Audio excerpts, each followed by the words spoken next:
الحمد للہ رب العالمین والعاقبۃ للمتقین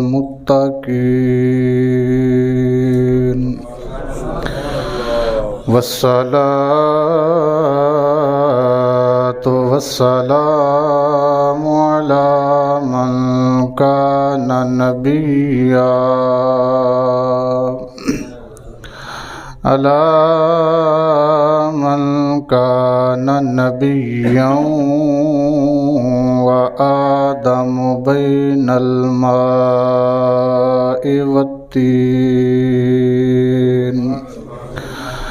اما بعد فاعوذ باللہ من الشیطان الرجیم بسم اللہ الرحمن الرحیم ووصینا الانسان بوالدیہ احسانا حملته امه کرہا ووضعته کرہا صدق اللہ مولانا العظیم وصدق رسولہ النبی الکریم الامین ان اللہ وملائکتہ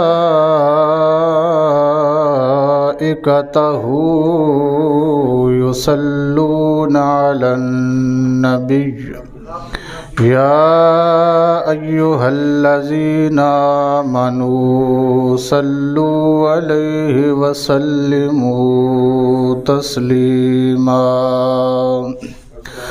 الصلاة والسلام علیک یا سیدی یا رسول اللہ وعلی آلک واصحابک یا سیدی یا حبیب اللہ الصلاة والسلام علیک یا سیدی یا رحمۃ للعالمین وعلی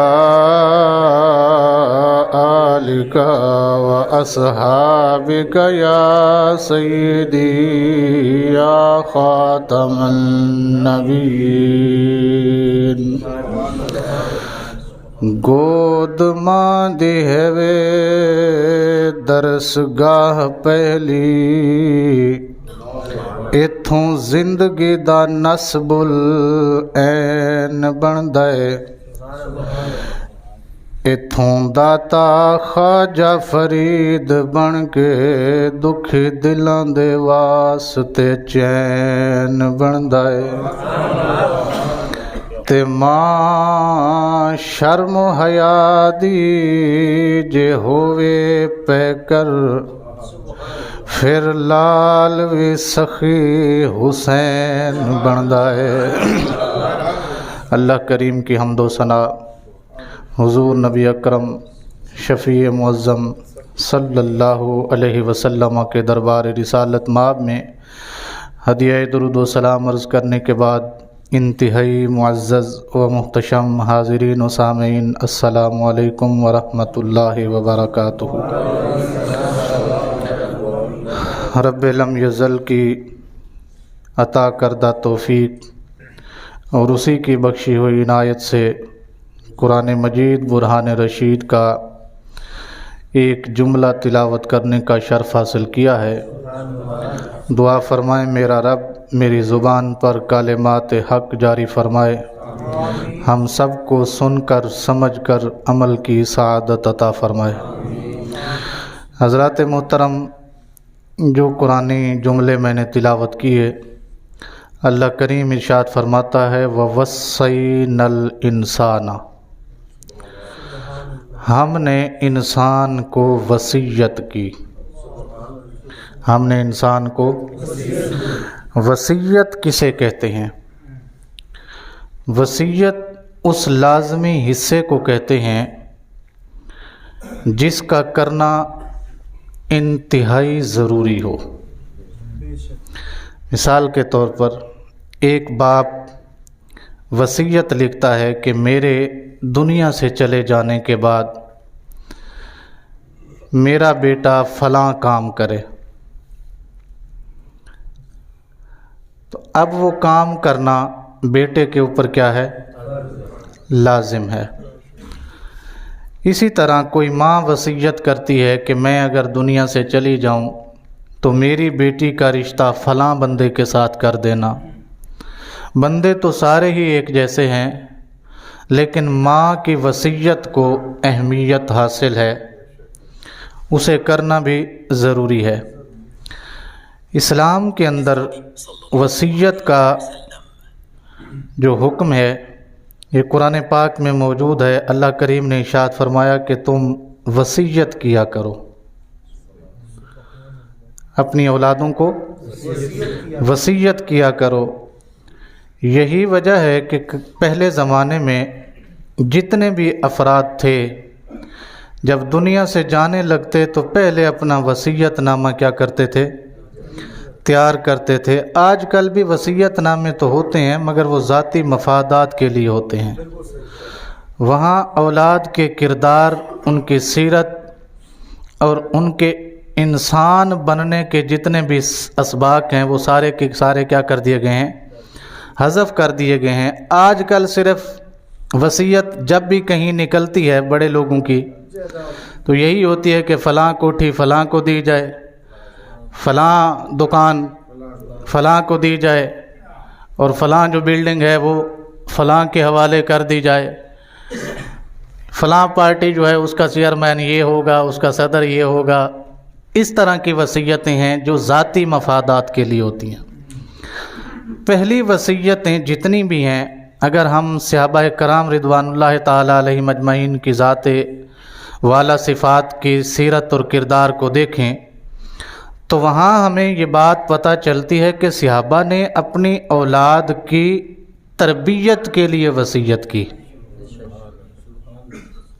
کہ میرا بیٹا اگر آ جائے دنیا میں چلا بھی جاؤں دنیا سے تو میرے بیٹے کو اسلام کا سچا سپاہی بنانا، جی اسلام کے مفادات کے لیے جو کچھ اسے سیکھنا پڑے اسے سکھانا۔ یا پہلے زمانے میں آپ کو یہ وصیت ملے گی کہ اگر میرا بیٹا پیدا ہو جائے تو اسے دین کے راستے کا عالم بنا دینا، جی اسے حافظ قرآن بنا دینا، اسے عالم دین بنا دینا۔ تو اس طرح کی وصیتیں پہلے ہوتی تھیں۔ آج کل بھی وصیت ہوتی ہے لیکن اس میں سے کردار سازی کا جو عنصر تھا وہ کیا ہو گیا ہے؟ ختم ہو گیا ہے۔ اچھا، یہ انسان دوسرے انسان کے لیے وصیت کرے، اس کا درجہ جو اس وقت شریعت میں موجود ہے وہ ہے سنت مؤکدہ کا۔ میں اپنے بیٹے کے لیے وصیت کروں تو کیا درجہ ہے اس کا؟ کیا مطلب ہے؟ میرا بیٹا عمل کر لے گا تو ثواب ہے، نہیں کرے گا تو گناہ کوئی نہیں ہے۔ آپ کو بات سمجھ آ رہی ہے؟ لیکن جب اللہ وصیت کرتا ہے تو اللہ کی وصیت کا جو درجہ ہے علماء فرماتے ہیں یہ واجب ہے۔ یہ کیا ہے؟ واجب ہے۔ اللہ فرماتا ہے وَوَصَّيْنَا الْإِنسَانَ، یہاں یہ بات قابل غور ہے کہ انسان کو وصیت کی اللہ نے، مسلمان کو نہیں۔ یہ بات ذہن نشین رہے، کس کو وصیت کی گئی ہے؟ انسان کو وصیت کی گئی ہے۔ اب انسان میں چاہے وہ فرما بردار انسان ہے یا نافرمان انسان ہے، وہ رب کو ماننے والا ہے اسے بھی وصیت ہے، رب کو نہیں ماننے والا اسے بھی وصیت ہے اللہ کی۔ اور اللہ کی وصیت کا درجہ کیا ہے شریعت میں؟ بولیے بولیے، اللہ کی وصیت کا کیا درجہ ہے؟ جزاک اللہ خیرا۔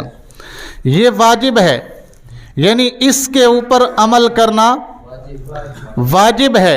یہ لازم ہے ہم پر، اس کے بغیر ہمارے پاس کوئی سیکنڈ آپشن نہیں ہے۔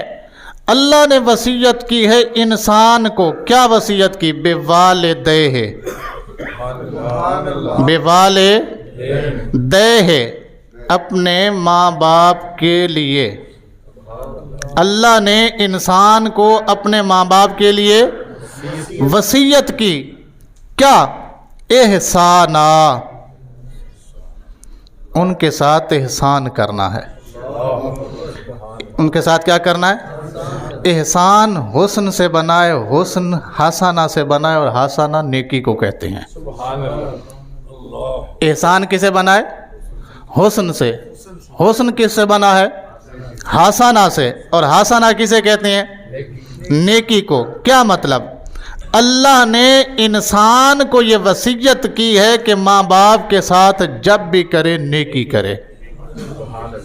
ماں باپ کے ساتھ جب بھی کرے نیکی کرے۔ اس کے علاوہ سیکنڈ آپشن پورے قرآن میں اللہ نے نہیں دیا۔ بات سمجھ آ رہی ہے آپ کو؟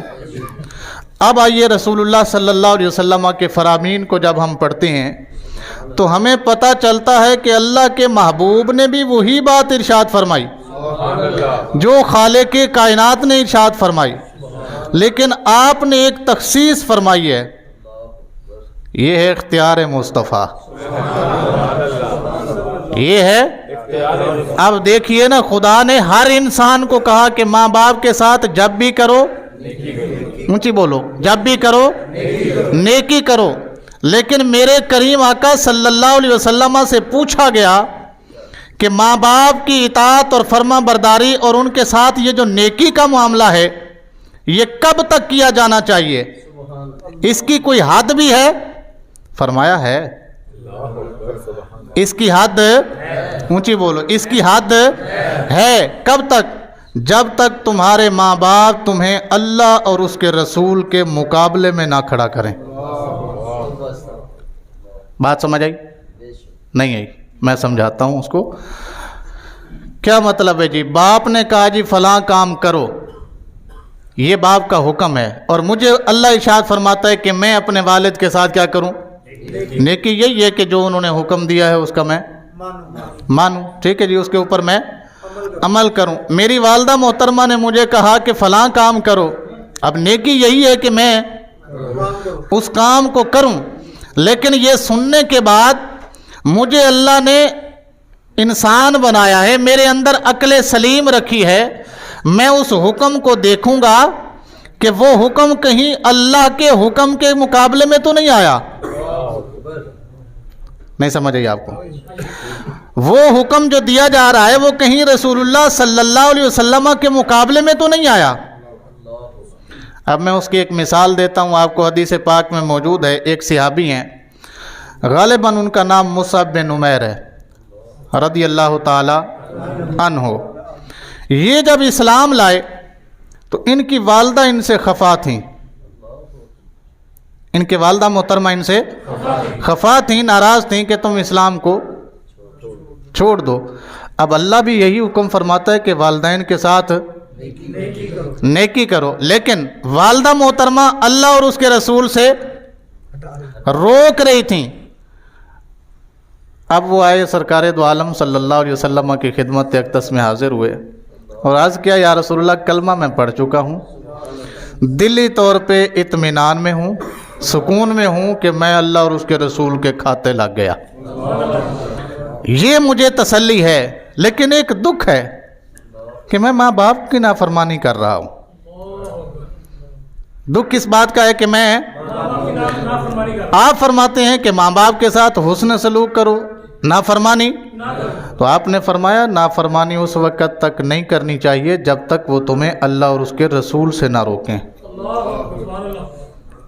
اس وقت تک یہ ہے میرے مصطفیٰ کا اختیار۔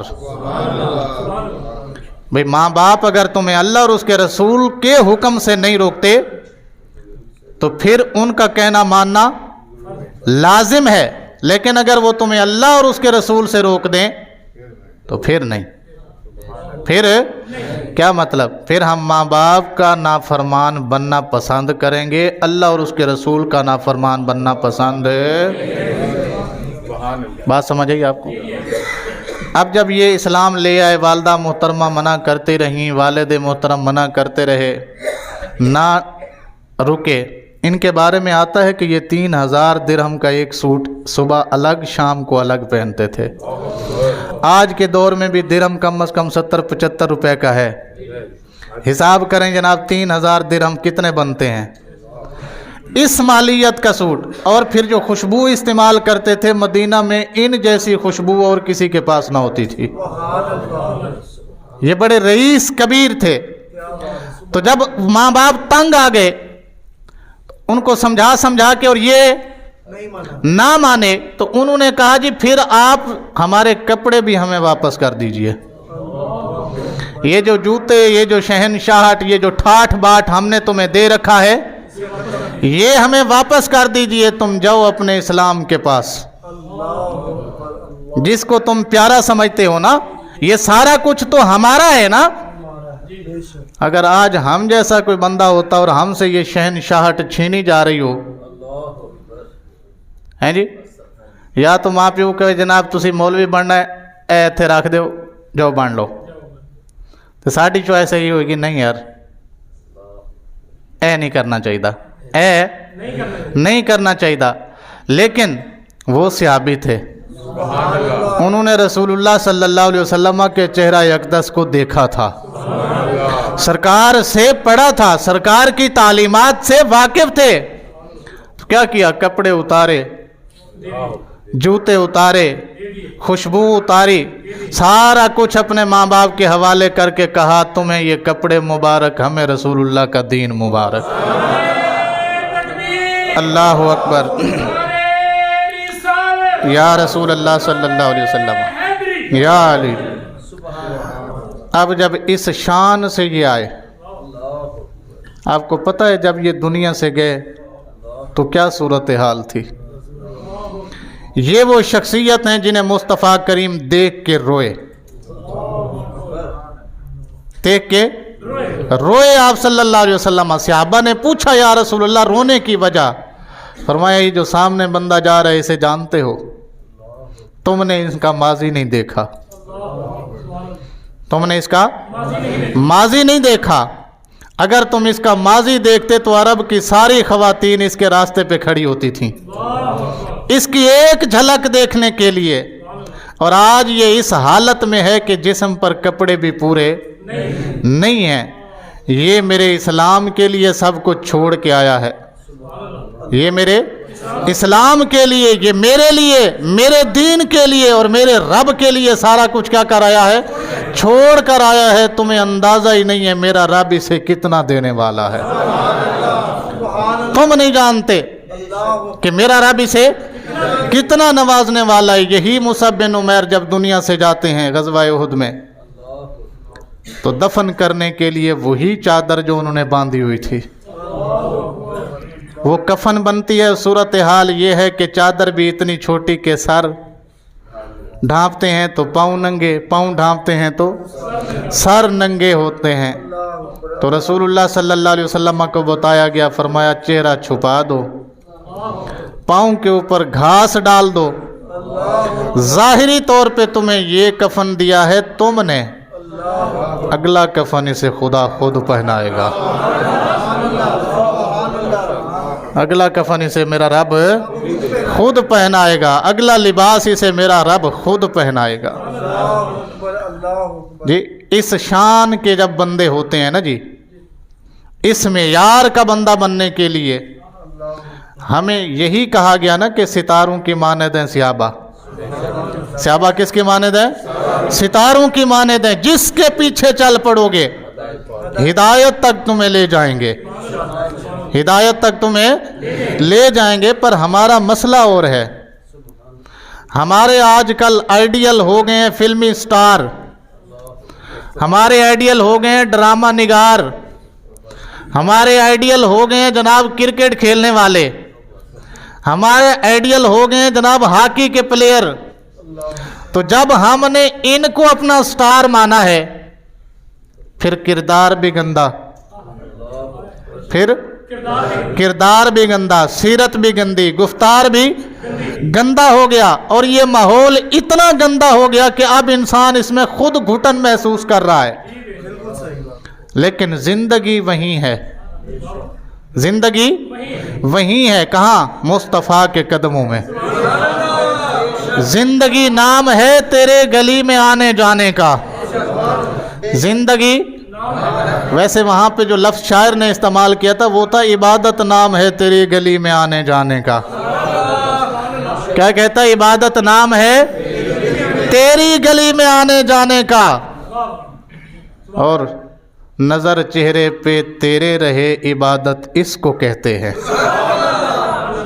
نظر چہرے پہ تیرے رہے عبادت اس کو کہتے ہیں۔ یہ کون سی عبادت ہے جناب جو ہم کرتے ہیں؟ ہم کھڑے قیام میں ہوتے ہیں، دل ہمارا دکان میں ہوتا ہے۔ ہم رکوع میں آ جاتے ہیں تو کاروبار میں ہمارا دل پیچھے پھنسا ہوتا ہے۔ ہم سجدے میں آتے ہیں تو سجدے میں ہمارے جناب لین دین کے معاملات چل رہے ہوتے ہیں۔ یہ عبادت تیری اور میری ہے۔ جنہوں نے مصطفیٰ کریم کا چہرہ دیکھا ہے وہ کہتے ہیں تیرے چہرے کو دیکھتے رہنا یہی عبادت ہے۔ عبادت اسی کو کہتے ہیں جناب، تیرے چہرے کو دیکھتے رہیں۔ میں کہتا ہوں چہرہ تو ان کو مبارک، چہرہ تو ان کو مبارک جن کو سرکار نے دکھایا، محروم ہمیں بھی نہیں کیا، محروم ہمیں بھی نہیں کیا، ہمارے لیے بھی ایک حکم چھوڑ گئے، فرمایا من زارا قبری وجبت لہو شفاعتی، جیڑا میری قبر ماں کے تک جائے گا او دے واسطے بھی میری شفاعت واجب ہو جائے گی۔ اللہ اکبر، یا رسول اللہ صلی اللہ علیہ وسلم، یا علی۔ بات سمجھ آئی؟ ہر بندہ جانتا ہے کہ مصطفیٰ کریم کے گنبد خضرا کو دیکھنا بھی عبادت ہے۔ میں کہتا ہوں اس کا عقیدہ کوئی بھی ہو، مجھے اس سے کوئی سروکار ہے، لیکن اس بات پہ آ کے سارے متفق ہو گئے کہ مصطفیٰ کریم کے روضے کو دیکھنا بھی، اونچی بولو، روضے کو دیکھنا، وہ جو گنبد خضرا نظر آتا ہے اسے دیکھنا بھی عبادت ہے۔ اس کو دیکھنا بھی انسان کو فائدہ دیتا ہے، اس کا دیکھنا، وہ جو گنبد خضرا نظر آتا ہے اس کا دیکھنا بھی انسان کو فائدہ۔ ہون تسی آپ دسو جدے گھر دے درو دیوار فائدہ دیندے ہون، انہاں دے رخسار دا عالم کی ہوئے گا؟ ہیں جی؟ بہرحال بات کہیں اور چل پڑی ہے۔ تو ماں باپ روکتے رہے، رکے نہیں، کیوں؟ بس یہی سمجھانا تھا کہ اللہ اور اس کے رسول صلی اللہ علیہ وسلم کے مقابلے میں جب والدین آ جائیں تو پھر ترجیح اللہ اور اس کے رسول کو حاصل ہے، پھر ترجیح اللہ اور اس کے رسول کو حاصل ہے۔ بات سمجھے نہیں ہے؟ جنہوں کوئی ڈاؤٹ ہوئے میرے نال بالکل گل کر سکتے ہیں جمعے تو بعد۔ ایک مسئلہ میں نے سمجھایا ہے کہ اللہ اور اس کے رسول کا حکم سب سے اوپر ہے۔ اگر ماں، ہاں ان کے بعد جو درجہ ہے وہ ماں باپ کا ہے، لیکن ماں باپ کا درجے کی حد ہے، اللہ اور اس کے رسول کے درجے کی حد کوئی نہیں۔ ماں باپ کے حکم کی حد ہے کہ اس کو وہاں تک ماننا ہے۔ کہاں تک؟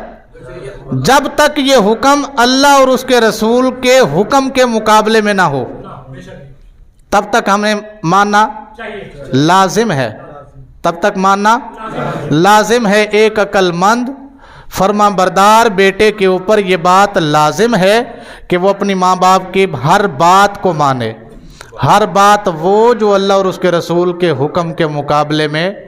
میں اس کی مثال دیتا ہوں۔ داڑھی کیا ہے؟ کس کی؟ نبی پاک صلی اللہ علیہ وسلم کی سنت ہے، ایسے ہی ہے۔ داڑھی شریف رسول اللہ صلی اللہ علیہ وسلم کی سنت ہے۔ اچھا، سنت کا درجہ جب کسی لفظ پہ بولا جاتا ہے اس کام کو کہتے ہیں جسے رسول اللہ نے خود بھی کیا ہو، آگے کرنے کا حکم بھی دیا ہو۔ بات سمجھ گئی آپ کو؟ یعنی رسول اللہ صلی اللہ علیہ وسلم نے داڑھی شریف آپ بھی رکھی اور صحابہ کو بھی کہا داڑیاں بڑھاؤ مونچھیں کٹواؤ، داڑیاں بڑھاؤ۔ آج اگر کوئی ماں اپنے بیٹے کو داڑھی میں دیکھ کے کہے کہ بیٹا داڑھی کٹوا دے نہیں تو تجھے لڑکی، ہیں ایسی مائیں بھی جن کا دین کے ساتھ کوئی تعلق نہیں ہے، وہ جو لبرلزم کی طرف زیادہ توجہ رکھتی ہیں، جن کا کام 24 گھنٹے ٹی وی ہے، ایسی مائیں ہیں۔ میں اس کا انکار کوئی نہیں ہے، ایسی مائیں ہیں ہمارے معاشرے میں جو بیٹے کو کہتی ہیں داڑھی یہ رکھے گا تو تجھے لڑکی کون دے گا؟ یعنی داڑھی تجھے لڑکی نہیں ملے گی۔ اس کا مطلب ہے اگر داڑھی رکاوٹ ہوتی تو پھر ہم سارے مولوی تو رنڈوے ہوتے ہیں جی، بھی ہمیں مل گئی ہے تو تمہیں بھی۔ بلکہ میں نے تو ایک علامہ صاحب کا بات پڑھی ہے، میں ان کا نام نہیں لیتا، وہ کہتے ہیں جس بندے نے سنت سمجھ کے داڑھی رکھی، جس بندے نے، ہاں، ذاتی مفاد کے لیے نہیں، کسی کو دھوکہ دینے کے لیے نہیں۔ ہوتا ہے نا بعض اوقات لوگ وہ کیا کہتے ہیں منہ مومنہ کرتوت کافراں، وہ بنانے کے لیے داڑھی شریف کا استعمال کیا جاتا ہے ہمارے معاشرے میں۔ نہیں، جس بندے نے سنت سمجھ کے داڑھی رکھی، میرا رب اس بندے کو چیزیں چن چن کے دیتا ہے۔ ہاں، اسے بیوی دے گا بھی تو بیویوں میں سے چنی ہوئی بیوی دے گا، کردار کے لحاظ سے، سیرت کے لحاظ سے، صورت کے لحاظ سے، اور اگر اولاد دے گا تو اولاد بھی ساری اولادوں میں سے اعلیٰ اولاد اسی کو دے گا۔ شرط یہ ہے کہ داڑھی کو کیا سمجھے؟ سنت سمجھے۔ کوئی بھی غلط کام کرنے سے پہلے اسے پتہ ہو کہ میرے چہرے پر مصطفیٰ کی سنت ہے۔ بات سمجھ گئی آپ کو؟ ہمارے ہاں تو بہت سارے لوگ داڑھی اس واسطے نہیں رکھتے جی ساڈا کام 24 گھنٹے جھوٹ بولنا ہے، ساڈا کام ناراض ہو گئے ہو۔ بہت سارے لوگ اس وجہ سے داڑھی نے، مولوی صاحب تانوں کی دسیے ساڈا کام 24 گھنٹے، میں کہتے جناب چھاڑ دیو، اللہ نے کیا چھاڑ دیو، رسول اللہ نے کیا چھاڑ دیو۔ اللہ اکبر، سبحان اللہ۔ وہ نہیں چھڈیا جی دے تو اللہ تے اللہ دے رسول نے روکیا ہے، او نہیں چھڈیا، جیدہ حکم دیتا ہے انہوں چھڈ بیٹھا ہے۔ یہ ہے ہماری عقل مندی، یہ ہے ہماری عقل مندی کا معیار۔ دیکھیں ہم نے وہ چھوڑ دیا جس سے منع کیا گیا تھا، اس کو نہیں چھوڑا جس کا حکم دیا، اس کو کیا ہی نہیں ہے۔ آپ کو بات سمجھے؟ اب کیا سمجھائیں، کسے سمجھائیں، کہاں جائیں؟ بہرحال اللہ تعالی ہم سب کو ہدایت عطا فرمائے، اللہ ہمیں سمجھنے کی توفیق عطا فرمائے۔ بھئی برکت اسی میں ہے، جس کا حکم اللہ اور اس کے رسول نے دیا ہے، برکت اسی میں ہے، زندگی اسی میں ہے، سکون اسی میں ہے۔ آپ پوری دنیا پھر لیں، پوری دنیا پھر لیں، ساری دنیا سکون ڈھونڈنے کے لیے در مصطفیٰ پہ آتی ہے۔ جی ایسا ہے کہ نہیں ہے؟ جسے کہیں سے کوئی دوا نہ ملے اسے مدینے میں آ کے دوا ضرور ملتی ہے۔ نہ ہو آرام جس بیمار کو سارے زمانے سے، اٹھا لے جائے خاک وہ میرے محمد کے آستانے سے۔ زندگی وہی ہے، زندگی کا سکون وہی ہے، اور ہمیں بھی چاہیے کہ ہم وہ سکون حاصل کرنے کے لیے ہی تگ و دو کریں۔ باقی پیسہ تو آنی جانی شے ہے، پیسہ تو ادھر سے آتا بعد میں ہے، اس کے جانے کے راستے پہلے کھلے ہوتے ہیں، ایسا ہی ہے نا جی؟ آتا بعد میں ہے، اس کے جانے کے راستے، آپ تنخواہ دار ہیں زیادہ بات کو سمجھتے ہیں، تنخواہ آتی بعد میں ہے، اس کا حساب پہلے ہوا پڑا ہوتا ہے کہ فلاں بندے کو فلاں دینا ہے، فلاں بیٹے کی فیس اتنی ہے، فلاں بیٹی کی فیس اتنی ہے، کچن کا خرچہ اتنا ہے جناب، میرا پیٹرول کا خرچہ اتنا ہے، تنخواہ بعد میں ہے، یہ لگی پہلے پڑی ہے۔ تو جب یہ ساری چیزیں نہیں پوری ہوتی تو پھر وہ کر کے دیکھیں جس کا حکم اللہ اور اس کے رسول نے دیا ہے. وہ میں ایک واقعہ پڑھ رہا تھا, ایک سعودی تھا, وہ کہتا جناب میری تنخواہ نہیں پوری ہوندی, 10 تاریخ نو تنخواہ مک جاندی ہے. 10 تاریخ نو ساڈا بھی یہی حال ہے. وہ کہندا میں ایک بندے نو میں بیٹھے بیٹھے دوست نو گل دسی, جناب میری تنخواہ مک جاندی ہے, چیزاں پوریاں نہیں ہوندیاں, پھر ذہنی ٹینشن, دباؤ کھچاؤ, پھر وہ نال بلڈ پریشر, پھر وہ نال شوگر, پھر وہ نال دل دیاں بیماریاں. ایسے ہی ہے نا جی, ابتدا تو کہاں سے ہوتی ہے؟ جب آپ کا ذہن کیا ہوتا ہے, بکھر جاتا ہے, تو وہ ساری چیزوں کو کیا کرتا ہے, بکھیر دیتا ہے, خراب کر دیتا ہے. وہ کہتا ہے میرے دوست نے مجھے کہا کہ تو اپنی تنخواہ میں سے نا کچھ صدقہ کیا کر. کیا کر؟ اونچی بولو. میں وہی گل سن کے ہسیا, میں کہ یار میری پوری نہیں ہوندی, تو مینوں صدقے دا کہہ رہے. اتنے میں رونا یہ رو رہا کہ میری اپنی نہیں پوری ہوندی, تو مینوں کہنا ہے. وہ کہندا میرے کہن تے دیکھ تے دیکھ, میرے کہن تے اس یقین نال کہ میرے مصطفیٰ نے فرمایا جس نے صدقہ دیا اس کا رزق بڑھے گا. ہاں, اس یقین کے ساتھ دینا ہے تو میرے کہنے پہ دینا, وگرنہ نہ دینا. کہتے میں نے ایک دفعہ ارادہ کر لیا بھئی ہوں ہر تنخواہ تے میں صدقہ لازمی دینا ہے. صدقہ میں نے مختص کر دیا جی, میں نے 5% اپنی تنخواہ کا صدقہ کرنا ہے. جس مہینے میں نے صدقہ کیا اسی مہینے مجھے ایک دوست نے کہا جی میں فلاں کاروبار کرنے لگا ہوں, میرے پاس بندہ کوئی نہیں ہے ایماندار, تو میرا کام سنبھال, میں تجھے اتنے پیسے دیا کروں گا. جتنا میں نے صدقہ دیا تھا اس سے 7 گنا زیادہ مجھے وہ ملا. پھر میں جناب وہ تنخواہ جب آتی تھی میری, اب مہینہ بھی اچھا چل رہا تھا, کچن بھی اچھا چل رہا تھا, پھر تھوڑی تھوڑی بچت بھی ہونے لگی, پھر میں اسی کا پارٹنر بن گیا. وہ جو دوست مجھے لایا تھا کہ تو میرا کام سنبھال, تو بھیا بات وہی ہے, سبحان اللہ, بے شک بات وہی ہے. مصطفیٰ نے جو فرمایا نا, صدقہ بیماریوں کو روک دیتا ہے. کیا کرتا ہے؟ روک دیتا ہے. تم کر کے تو دیکھو. ہمارا تو مسئلہ ہی اور ہے نا, ہمارے پاس بیماری بعد میں آتی ہے, ڈاکٹر کا نمبر ہمیں ایسے ہی ہے نا جی, نہیں یاد تو دوستوں کو پوچھنا یار فلانے مرد کوئی فلانا اچھا جہا ڈاکٹر دس, جدوں پتہ چلے گا وہ جا کے 3000 فیس دیاں گے, پھر جناب 5000 دیاں گولیاں ٹکیاں چوک کے لے آواں گے, مریض دا میدا الگ خراب, اپنی طبیعت الگ خراب, بجٹ سارا درم برم, نظام درم برم کر کے پھر جناب جدوں سارے پاسے مایوس ہو جانا, ہوں جی بکرا لے آؤ صدقہ کریے. حالانکہ کریم آقا صلی اللہ علیہ وسلم کا فرمان یہ ہے کہ اپنے بیماروں کے علاج کے لیے صدقہ کرو. اپنے بیماروں کے علاج کے لیے اونچی بولو کی کرو, صدقہ کرو. اسی صدقہ آخر تے رکھیا, مرے گی تے کلاں تے دیکھ پکانی ہے. ہاں جی, مرن گے تے پھر کلاں دے اتے دیکھ پکانی ہے جناب. اسی اے صدقہ ہے جی ساڈے واسطے, حالانکہ وہ صدقہ کوئی نہیں ہے. یہ تو اعلیٰ حضرت نے بھی فتاوی رضویہ میں لکھا ہے نا جی, کہ کل خانی کے اوپر کھانا پکانا اگر تو میت کے مال سے ہے اور اس کے بچے چھوٹے ہیں, نابالغ جس کو کہتے ہیں, تو یہ حرام ہے. نہیں سمجھے؟ اونچی بولو پھر کہ بھائی میت کے مرنے کے بعد, یعنی بندے کے مرنے کے بعد اس کے رزق سے, اس کے ترکے سے, اس کی وراثت سے کھانا دینا, اس صورت میں جب اس کے بچے کیا ہوں, چھوٹے ہوں.